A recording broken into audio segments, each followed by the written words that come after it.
Hello, welcome to the Wildline Podcast. I'm your host, Dan. This is a podcast about movies and how much money they make at the box office. Today is the weekend review show for the weekend of February 14th through the 16th, which is today. We're going to walk through the top 10 of the box office, see how things did. We had 4 new wide releases. We had Sonic the Hedgehog, Fantasy Island, The Photograph, and Downhill as wide releases. Mixed results amongst all except for Sonic. I'll do deeper dives into those, see what the critics thought, see what the audiences are thinking about those, kind of get a read on how they're doing overall and how we think they're going to do long term. Then I guess we're out of like awards chatter to talk about. We can talk about Parasite and how it's doing after its unbelievable Best Picture win. I mean, I've never been that happy watching an Oscars, and I think I've watched every Oscars for like 20 years. The moment Parasite won, it was just the sense of joy that I got. And it wasn't even like my favorite movie. It was probably like top 5, top 10 movies of last year. But just the fact that it won foreign language film, but also just like, I would call it a high art film. Like the other films out there were very good and wonderful. Irishman, especially 1917, was very solid.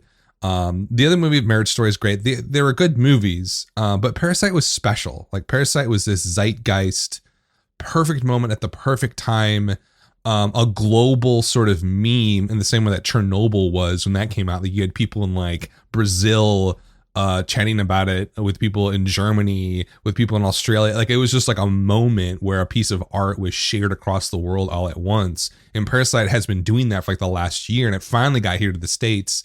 And kind of peaked at the right time. And can't believe it won Best Picture, like Parasite won Best Picture.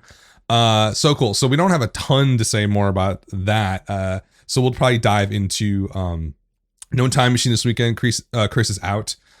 So we'll dive into what's going to happen over the next couple of months. And I'm going to do pretty deep dives in the new ride releases. So let's go ahead and do this. So number 1 this weekend, Sonic the Hedgehog. Okay, long story about this. I think everybody who's followed movies knows what happened. Last year, Sonic the Hedgehog, and if you don't know who Sonic the Hedgehog is, it was a 90s video game, Sega Genesis. If you're younger than 30, you probably didn't play Sega or Sonic the Hedgehog. I was like in that age. I was like 10 years old when it came out. So I like was obsessed with Sonic the Hedgehog and Sega Genesis for like 5 years at least. So it was kind of a weird movie to make, this video game movie, because there hasn't really, maybe I've been out of the loop, but I don't feel like Sonic the Hedgehog has been in the cultural conversation a lot over the last decade or last 20 years for that matter. But for some reason, somebody thought it would be a great idea to make a movie out of this. Maybe they're trying to sort of cash in on just IPs that have existed that have not been turned into films, kind of like using the comic book model and thinking like, we have all these video games that people love. It's a multi-billion-dollar industry. I think it's bigger than the box office by far. Why can't we cash in on more of these characters and stories that have already been that have built an awareness? And I think that's probably one of the reasons why Sonic sort of got green lit here. But it's been in motion for since 2013. I think this movie is what Deadline was saying. So long time in the making. Sonic the Hedgehog trailer finally drops last year. And it's horrific. Not necessarily the trailer itself. It's just how Sonic looks. And it was in the same way that like you'll have a positive meme about a movie about Parasite or like a TV show like Chernobyl, you can have the negative swing. And that's what happened with Sonic the Hedgehog. Immediately within like maybe 3 to 4 hours, it was everywhere globally on Twitter that Sonic the Hedgehog looks terrible. It looks unbelievably bad. The CGI, that is. What the hell are they thinking? And it was like nonstop for like 24 hours. And then finally Paramount, who's like, to their credit, didn't just like steam forward and be like, screw these people. They don't know what they're talking about. We're in the industry, know what we're doing. They're like, yeah, maybe they're right. So they took a huge step back and redid a lot of the CGI for Sonic the Hedgehog. And it turns out the results are pretty darn good. Sonic the Hedgehog right now, we're in a 4-day holiday weekend, but we're just going to talk about the 3-day. Sits at $57 million on its opening weekend. This is going to be the biggest opening ever for a video game adaptation, which is crazy to think because video games have been around since the 1970s. There have been a ton of attempts to make good movies from video games, and it just never work out. And no one's ever been really able to pinpoint why. I think I came across one good opinion about this when I think it was Warcraft movie was coming out, World of Warcraft, or maybe it was Rampage, where it was essentially like the action of playing a video game is so active and you're kind of building your own story with the character and acting in the game, that when you try to make it a passive experience, like you sit in a movie and watch something on screen, it just doesn't connect to the world that you've created when you play the game. And I thought that was a pretty astute sort of understanding or criticism of why video game adaptations have never worked out so well. It's like two different forms of entertainment. But Sonic has worked. And you have, James Marsden is one of the leads here. Of course, Jim Carrey plays the villain here, the Dr. Robotnik. I think that's how you say his name. I don't remember him at all from the video games. I didn't even know there was a villain in Sega. Looking back to it, all I remember is the gold coins, the gold rings or whatever. Ben Schwartz does the voice of Sonic. So the numbers here are just outstanding numbers. $57 million. I believe it's going to beat, it won't beat, is it going to beat Detective Pikachu? I don't know. Let me see what Variety says. Paramount's action adventure based on the Sega video game character had been pegged to generate 40 to 45 million prior to its launch. Should estimates hold, it could break the 54 million record set last year by Detective Pikachu for the best 3-day domestic opening for a video game of all time. That's from Variety. So yeah, it looks like it's going to easily breeze past Detective Pikachu. And then the 4-day obviously go way past what that movie did. So yeah, it's the number one video game adaptation opening of all time, domestically, of course, speaking. And the movie doesn't look like, it's funny that it had all of these quality problems up front, but when you look at the numbers coming in now from critics and audiences, it doesn't look terrible at all, especially from the audience viewpoint. Critics are pretty, they're critics. 63% in Rotten Tomatoes, not great. 58 actual score. That's all critics. Top critics were lower at 50% Rotten, 54 actual score. Those aren't great scores, but I think with a movie like this, you got to look, it's more of an audience-driven film overall, an audience word of mouth film. Verified audience is at 95%, 91 actual score. That's freaking awesome. All audience very similar, 94%, 91 actual score, a cinema score of an A. It was pre-polling. I don't know what they mean by that, because Deadline always states that, not always, but in this case, they said the pre-polling of cinema score was A-, but the actual cinema score is A. I don't really know if that was like preliminary numbers coming out early Friday night or Thursday night. I'm not sure. But the cinema score is A, which is great. Post-track 80%, from general audiences, 90% from parents and kids. We don't usually see that breakdown, but Deadline did that this time. So awesome. 66% definite recommend from general audiences. 72% definite recommend from parents. 82% definite recommend from kids. So very strong scores across the board, except from critics. They're just a little bit sort of, I think this is not a critical movie. And as much as I hate to say that, but like film criticism is its own little bubble. It's a bubble that I love and enjoy a lot, but I realize that it is separate from the general audience reaction. And it's not even that they don't overlap or whatever. The Venn diagram of that is not, the crossover point's not huge, but they do sort of talk back and forth through each other, those two groups. And I do think that film critics can be a vanguard. The only reason why Parasite won Best Picture is because of film critics in terms of the cultural reaction. They're the ones who championed the films all the way back to the Cannes Film Festival back in May 2019. They're the ones who've been talking about it over and over and over again, and they get the general audience involved and excited about it. In this case, it's not really like that. It's sort of like everybody knows who Sonic the Hedgehog is for the most part. Either you're excited about to see this movie or you're not working to see it at all. It's not kind of like, it's pretty black and white in terms of interest here. And the people who showed up, kids, parents, they loved it. They absolutely loved it. Compared to other comic book, I'm sorry, I keep on wanting to say comic book movies, but it's a whole different universe. In terms of other video game movies, in terms of the quality, I'm looking at Letterboxd now, film snobs, essentially, my group of people, I would say. 58 out of 100, not great. But you look at recent films, Pokemon got a 64, Rampage, was that last year, got a 50 out of 100. Resident Evil, the final chapter, got a 48. So it's kind of in line with the quality of recent video game movies. But it's interesting in that sense that like the audience that bought a ticket for this really enjoyed it. So their expectations probably weren't super high. Like, it's a Sonic movie. there's already a built-in sort of negative connotation with the trailer and maybe the quality of the CGI. So I think going in there, a lot of people were pleasantly surprised, is what I keep hearing about on this film. $87 million production budget on Sonic the Hedgehog.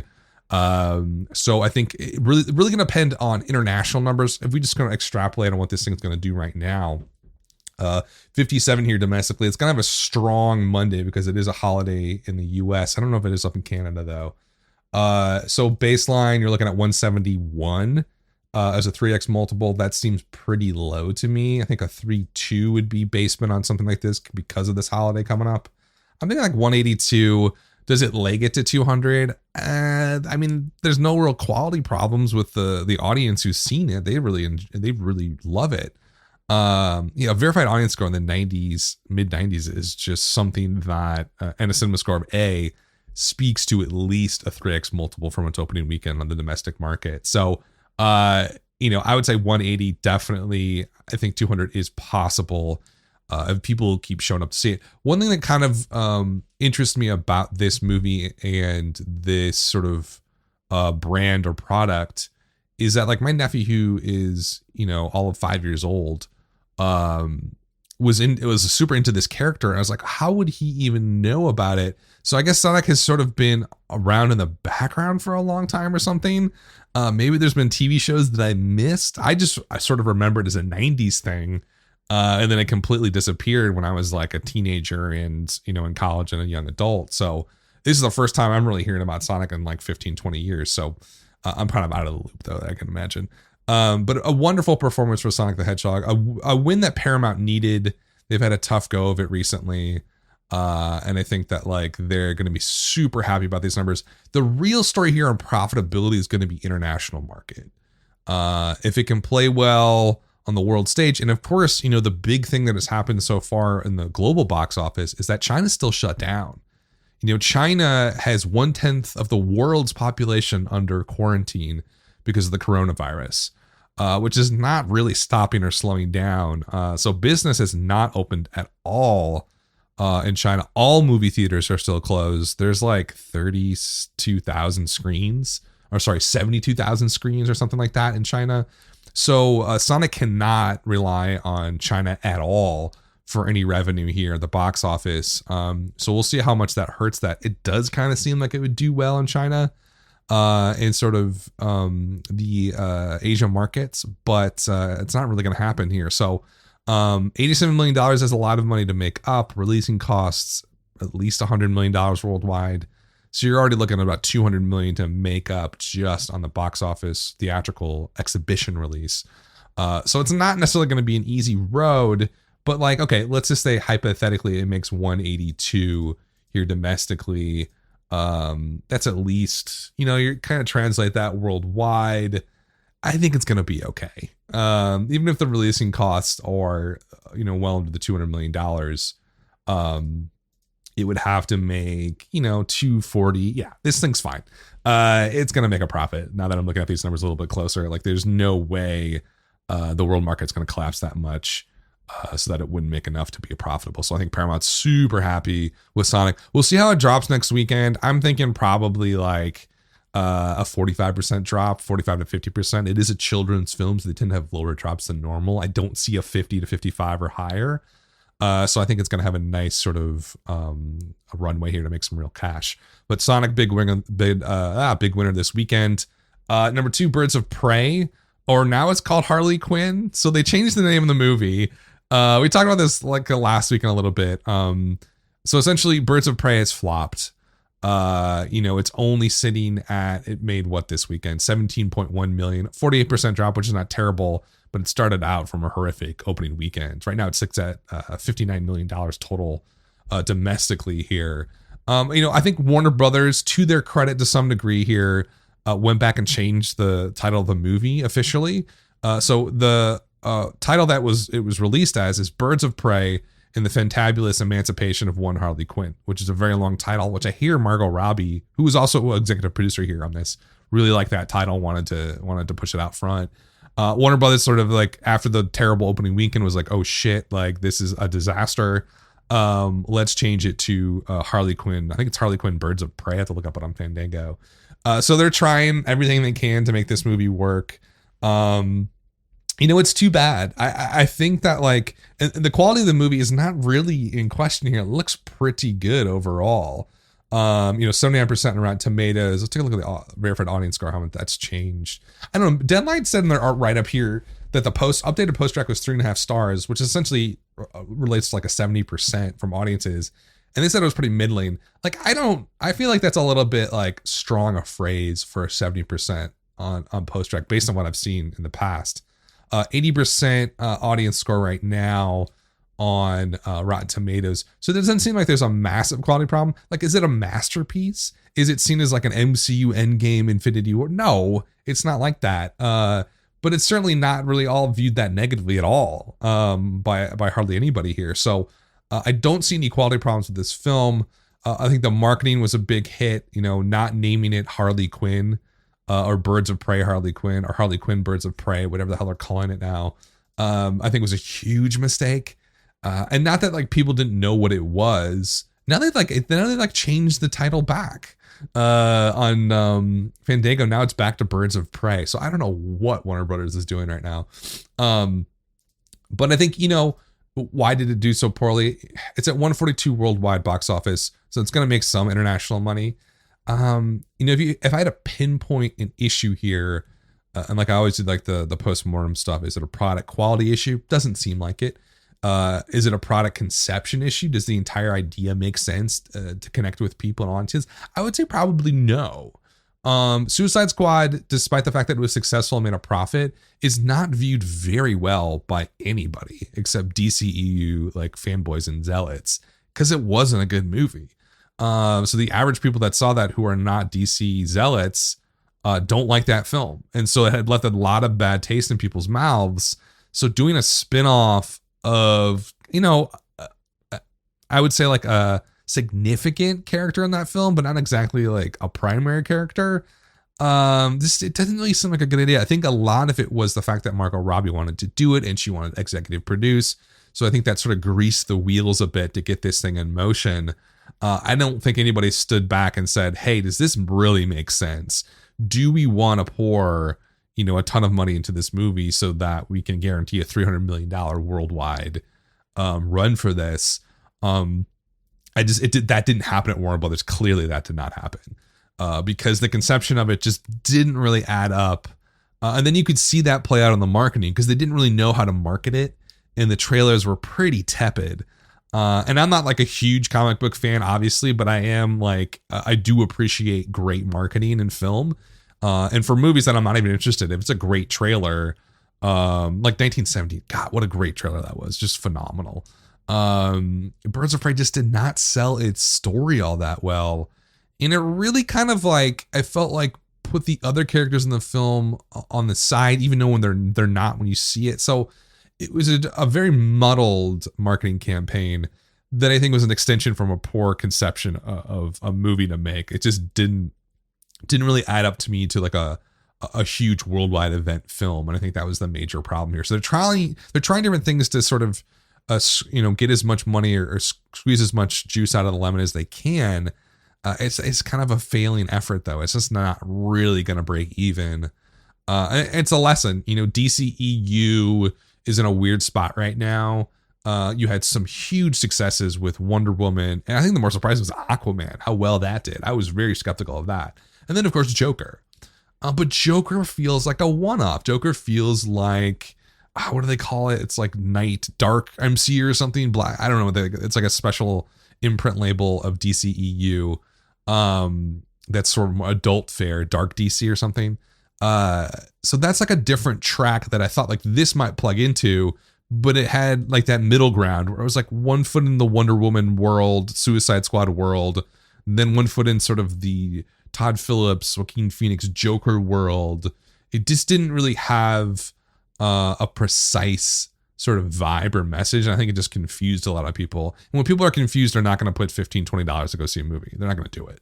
I think that's essentially what happened here. So not doing also hot in its second weekend, but it's not the end. I mean, 48% drop's not bad, but it started out from a terrible place. So it's not good for Birds of Prey. the blah blah blah blah Harley Quinn movie. Okay, so that was number 2. Number 3 is Fantasy Island. This is a weird one. So Fantasy Island was a TV show back in the day, back in the 70s. This one got picked up by Blumhouse, our favorite little horror movie studio that makes, 1,000 movies a year, and maybe like 1 or 2 of them hit like a grand slam, and all of them do pretty well for the most part. They're mostly all of them profitable. Blumhouse is, obviously Jason Blum, famous for the recent Halloween series, but more, I think, famous for an industry sort of strategy that is super low budgets. This thing only cost $7 million to produce. Their normal budget for a Blumhouse movie is about $5 million, and not a dime over. So they're very dogmatic about their tiny micro budgets. That's not like really even a small budget. That's a micro budget film at this point, if you're shooting it for $5-7 million. And they always make profits. Like a lot of them are not very good. This one's terrible. 9% on Rotten Tomatoes from critics, 9%, 30 actual score, 0%, big 0 from top critics, 30 actual score. Audiences hate it, 46% verified audience score. Cinema score is a C-, which is awful. Post-tracks a 40%, a 37% definite recommend. This thing sucks. But it's going to do okay. Like numbers wise, it did $12.4 million this weekend. And it'll probably be profitable. This one's a little bit different though, because Blumhouse usually does their distribution through Universal. This one is through Sony. I don't know if Sony owned the TV show or something like that. Maybe that's what happened here. PG-13 film. The trailer I thought was fun, but like totally stupid. Like it starts out as like kind of a takeoff of the TV show, but then it becomes like a horror movie halfway through the trailer. I don't remember any of that in the TV show. The TV show was like this kind of stupid throwaway tropical sort of comedy thing going on. This one kind of starts out that way and then goes into this a horror movie thing. So I don't know what the hell's going on with there. I think PG-13, so you can get the younger people out. The under 25 audience here was 57%, which is massive. Usually it's the reverse. So definitely way over indexed in the young audience because of that PG-13 number. 42% white, 24% Latino, 18% Asian other, 16% African American. All the minority demographics are up here. The white Caucasian demographic was down. Specifically, the Asian other category was up about 8% than normal from an average movie going on. So I'm not sure why that was.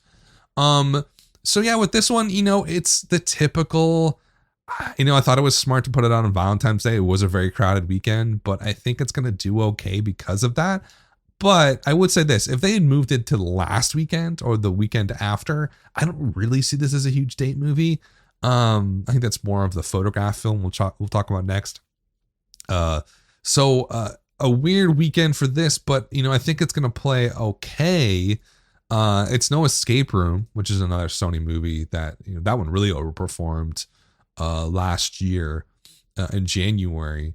You could have pushed this up to January as well as like a very genre dump release. Maybe it's getting lost here on the Valentine's Day weekend. But the quality's terrible. A C- is just awful.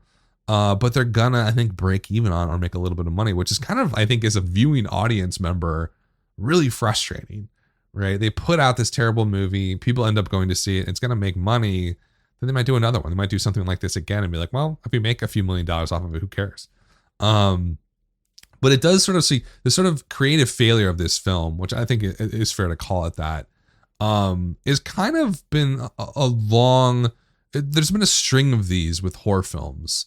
I kind of think the horror genre is in trouble right now, which is bizarre because like a year and a half ago, I wrote this long essay about how the horror industry is going through this double golden age renaissance creatively and financially. And of course, last year we had It Chapter 2, but I was looking at the Letterboxd scores for like the last 5 major horror films that came out wide release.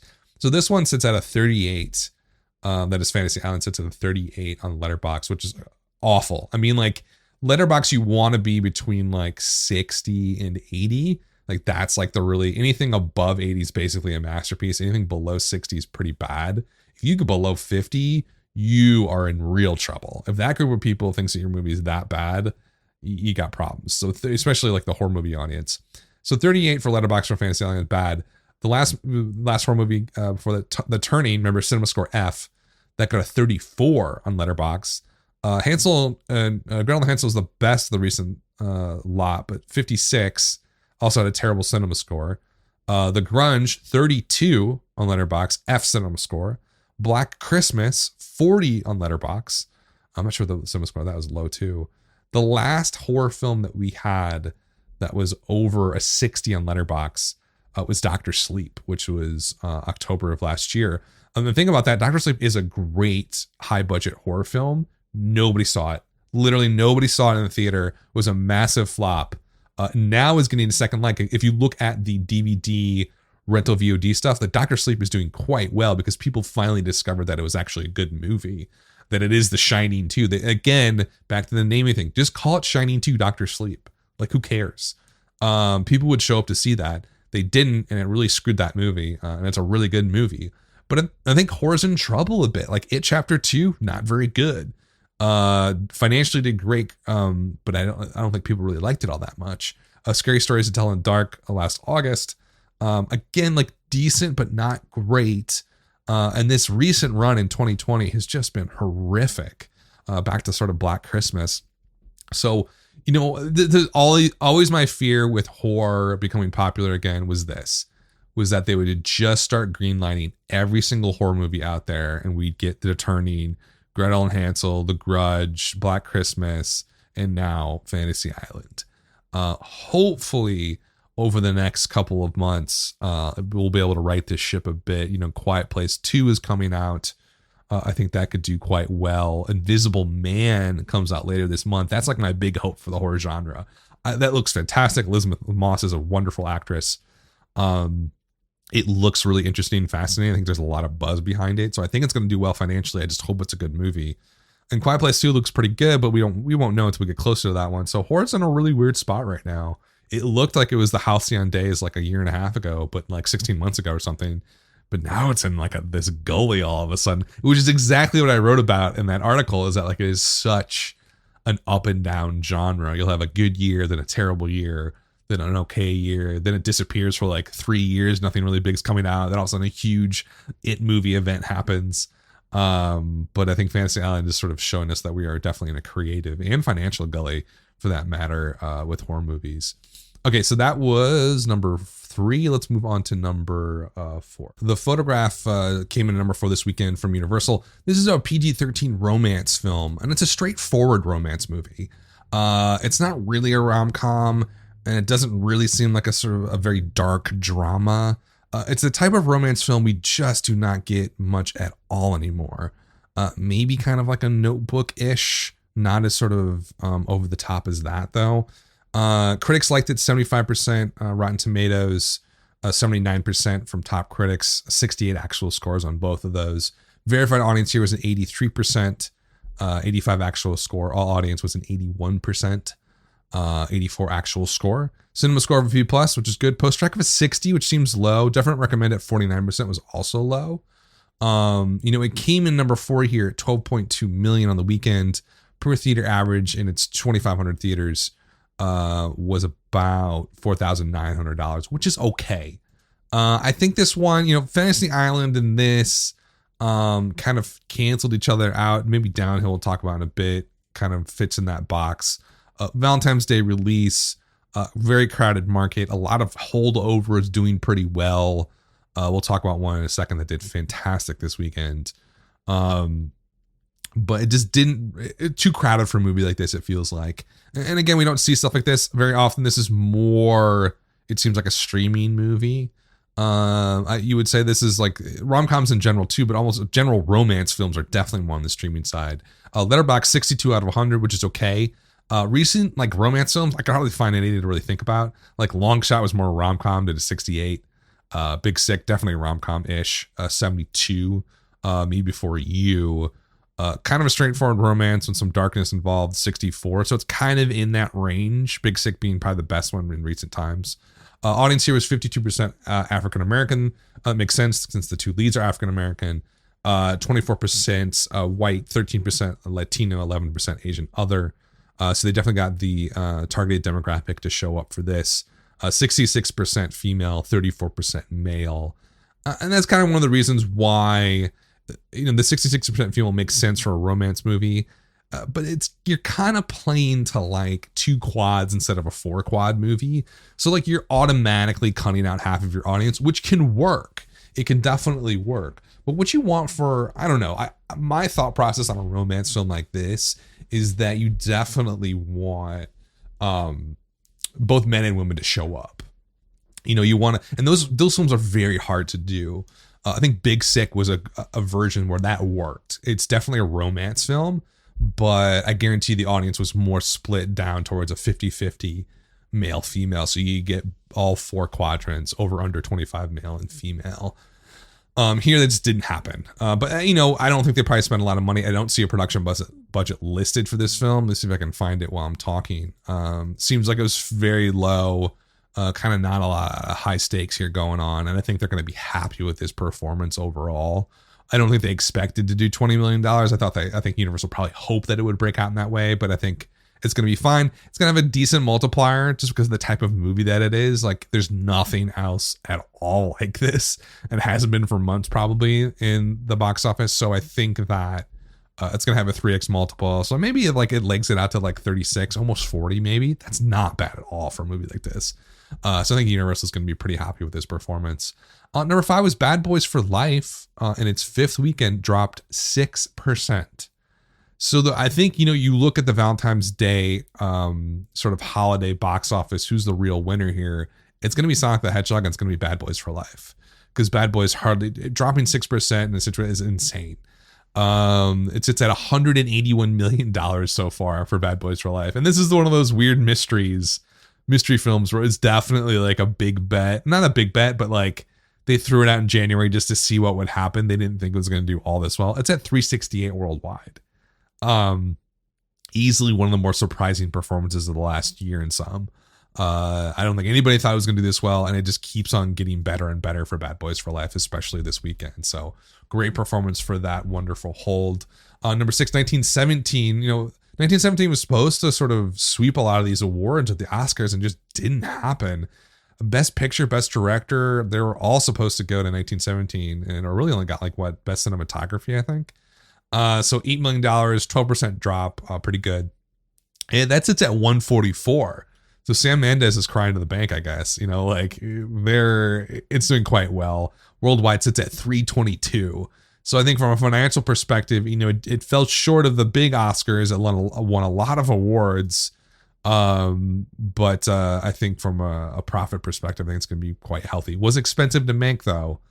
But I think it's going to be doing quite well. And I wonder if we're going to see more World War I movies, or maybe war movies are going to come back a bit. Because, I will say this about it. I didn't think it was a masterpiece. I did not agree at all with a lot of the highest praise that it was getting. But I thought it was very solid, very enjoyable, a great movie to see in the theater. Wonderful cinematography from Roger Deakins. And so maybe we're going to see more movies like that. The writing could have been a lot better. I feel like it was a very sparse script. But if you can get younger people to go out and see a movie like 1917 in this day and age, that is a huge victory. So good weekend for that one, coming off the awards weekend. Number 7, Jumanji, The Next Level, of course. Plus 3%. How is this happening? We're in the 10th weekend. It's going up. It is going up. Even though it lost 300 theaters. I don't get it, man. I don't get it. 2,360K per theater, still in 2,400 theaters. It is just a movie that will never go away. $305 million domestically. Let's do it internationally. Let's see. $778 million internationally. This is just, I want to write a whole PhD thesis on Jumanji and its long legs and what is happening, because there's so many lessons within that film. What is it about that movie that gets people? This is not new audience members. This is people going back to see Jumanji in its 10th weekend again. I don't know. I just don't get it. I think it's a wonderful story though. Number 8, of course, Parasite. We talked about it, up 234% from last weekend. Nian did a great job here, added 1,000 theaters to this one. It sits at $43 million. I think it's going to keep, I don't think it's going to go away. I think there's something about Parasite that is so special. It is one of those old school runs now where I could see it in the theaters for literally 2 more months or something like that. Like, it's just not going to go away. And like, I think $43 million domestically so far, I think it's easily going to hit 50 and on up. I don't see, there's so many different people out there that now know about this film that did not know about it last weekend, that want to see it in the theater. And sure, it's on VOD and stuff like that, but I think there's just something special about seeing it in the theater. And I think that it's going to make a lot of money. And I literally could talk about the importance of Parasite winning the Oscar for like an hour. I'm not going to do that. And I already talked about it at the beginning of the show, but it is really, I think, a milestone for not just the industry of filmmaking. I think just global filmmaking. It is a moment that I think, especially filmmakers outside the United States, maybe have been waiting for a long time, where their films are finally seen on the same level as stuff that comes out of Hollywood and out of the United States. And now Hollywood is kind of almost a misnomer when you think about it. Like, filmmaking is global, of course. But even in the United States, like places down in like Atlanta is basically becoming Hollywood 2.0. I think there's more films being shot down in Georgia than there are in the Hollywood, California area. So filmmaking has become a very global industry and field. And I think creatively it has always been that way, of course. And there's always been amazing art being made outside of the United States. But just because of the stranglehold that the industry has over distribution, the Hollywood studio films are the ones that people see. And I think Parasite is just like this moment in time where we're going to look back and be like, oh, this is when the industry had made this leap forward and basically said, you know what, like, this is not just a Hollywood industry. This is a world global industry. There is great art. And even from a commercial perspective, there is a lot of money to be made by distributing films made outside the Hollywood system, all across the world. And I think I always go back to Chernobyl because I was so blown away by that sort of event where you had this very dour British created TV series about a Russian event. It just, like, there was something about it that, like, and all the, like, I remember, like, the weekend that I watched it, I was going on Twitter to look it up, and 90% of the tweets were in Spanish with people down in like Argentina and like Mexico watching the film. It was just like a beautiful moment where, like, wow, like, there really is a global community watching this right now. I think Parasite is like this sort of the torch of that now, where it's like, yeah, there is great art being made in South Korea, and like, it's opening up that film industry now to all these different people. And like, I was kind of aware of what was going on over there, and watching some of the films, especially the horror stuff like Wailing, which is awesome, very fascinating film. But now it's just like the floodgates are opening to all this great art across the world. So I think it's wonderful. So Parasite doing quite well. Doolittle number 9 here, $5 million, $70 million worldwide, or sorry, 70 million total domestically. Worldwide, it's at 181. So, like, that could have been actually a lot worse. We talked about it's going to lose like $100 million or something like that. But, international is kind of not saving it, but it's making that loss a little bit less than it could have been.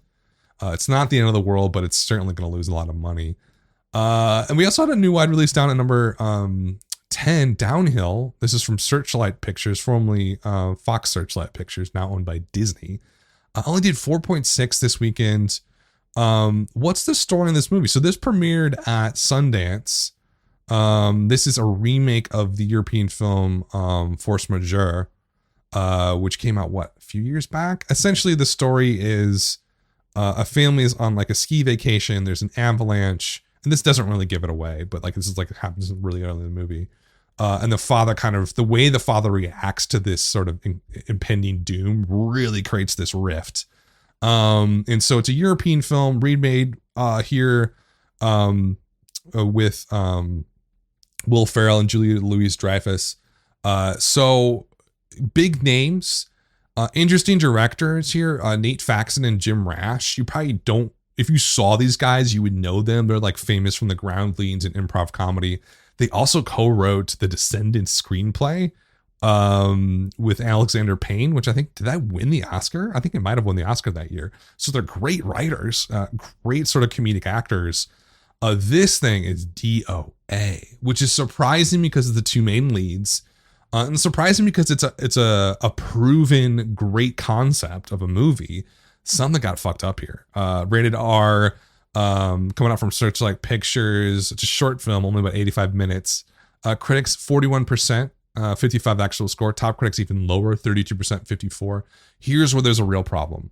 Verified audience score is at 13%. All audience scores at 15%. Cinema score of a D. Post track of a 20%. 26 actual definite recommend. Those are disastrous, lowest end of the scale scores ever. So something did not add up here. The fact that critics, they probably got that weird Sundance haze when they saw it. A lot of these reviews, they're in Sundance, they're in part, they're in Utah, blah, blah.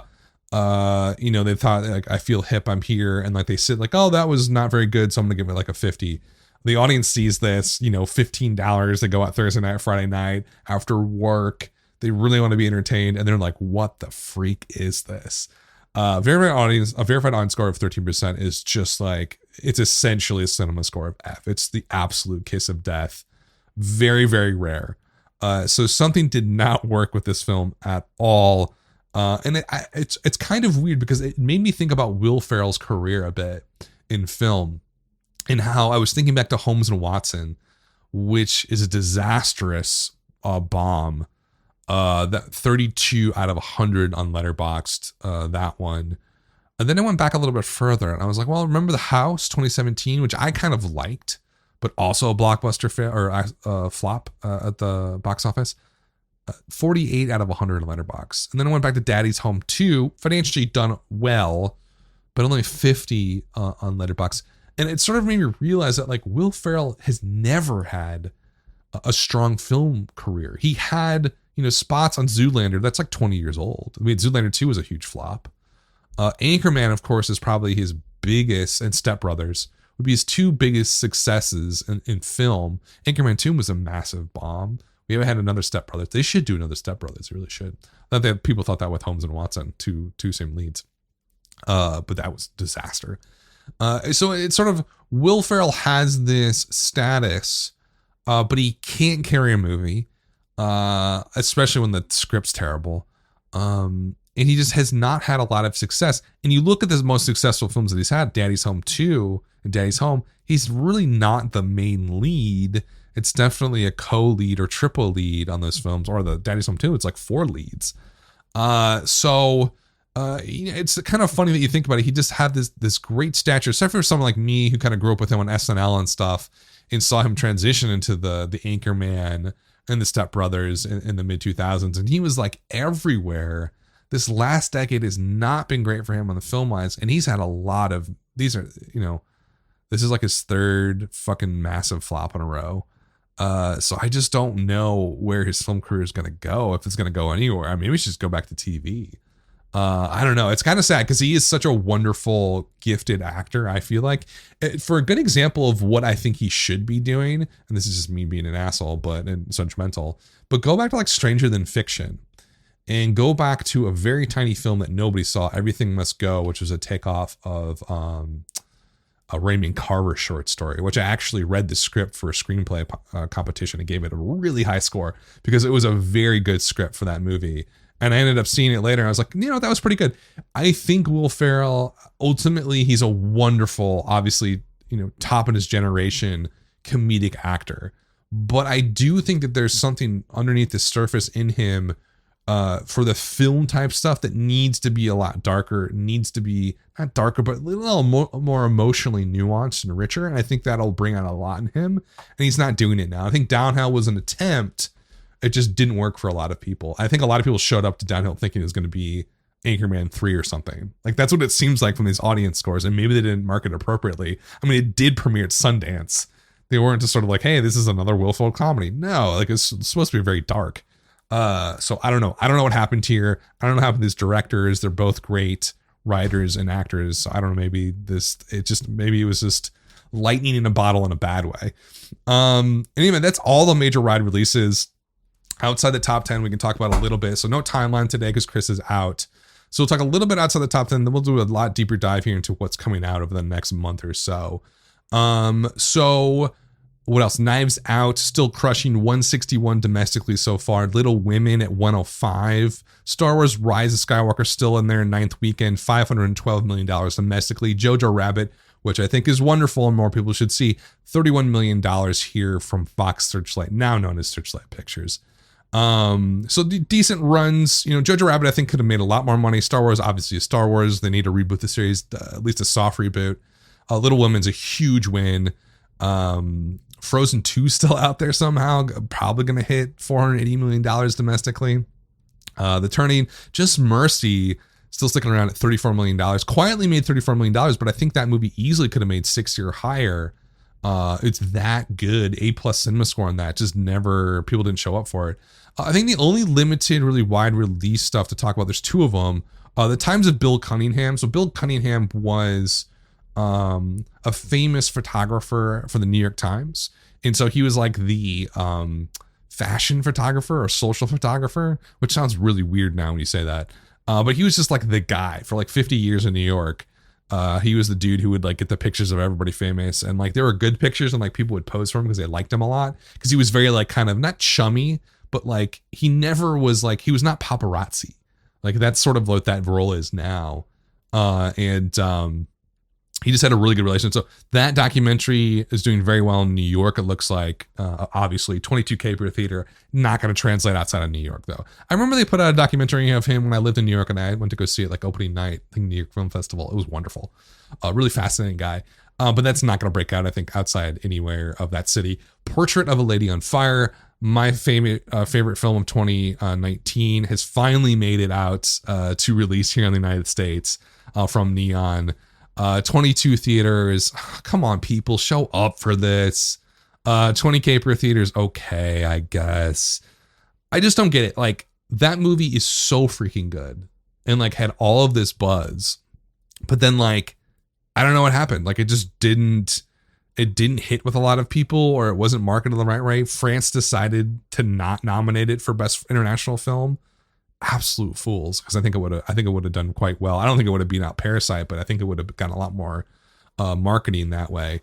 So not a great performance for Portrait of a Lady on Fire. Tier. If you have a chance to watch that movie, if you have any shred of romance inside of you, that movie will set your heart on fire. I mean, it is just beautiful and wonderful. It's like an old John Keats poem, it feels like, who I studied in college and grad school.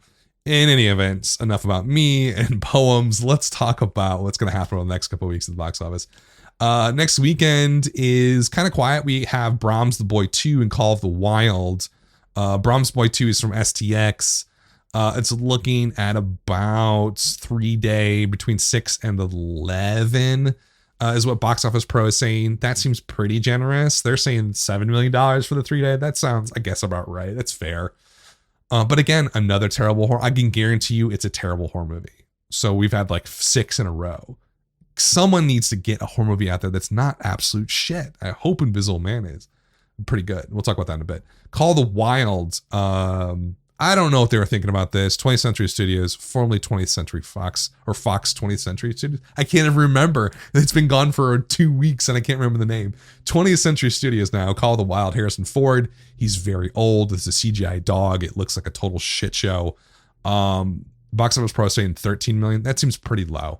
Like, that's a pretty negative, cynical viewpoint of the performance of that movie. I think it's more like 15 to 20. I would say my guess would be about $18 million opening weekend for that.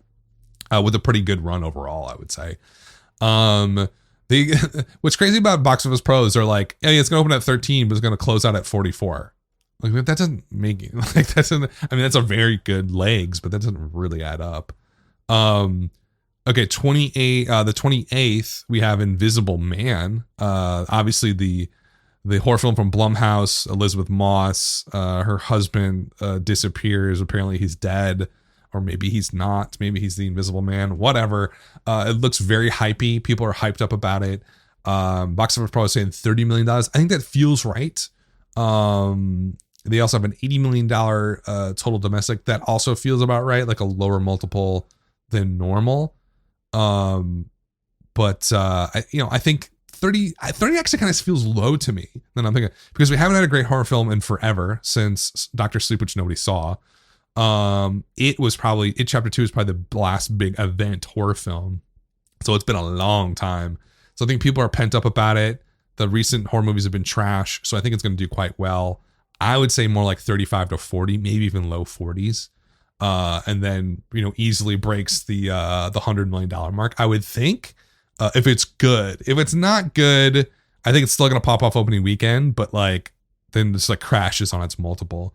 And then, so what do we got next? Onward, on March 6th. That's a Disney Pixar movie. They're saying $60 million opening weekend for that. Entirely possible. I haven't seen much about that one, so I don't know.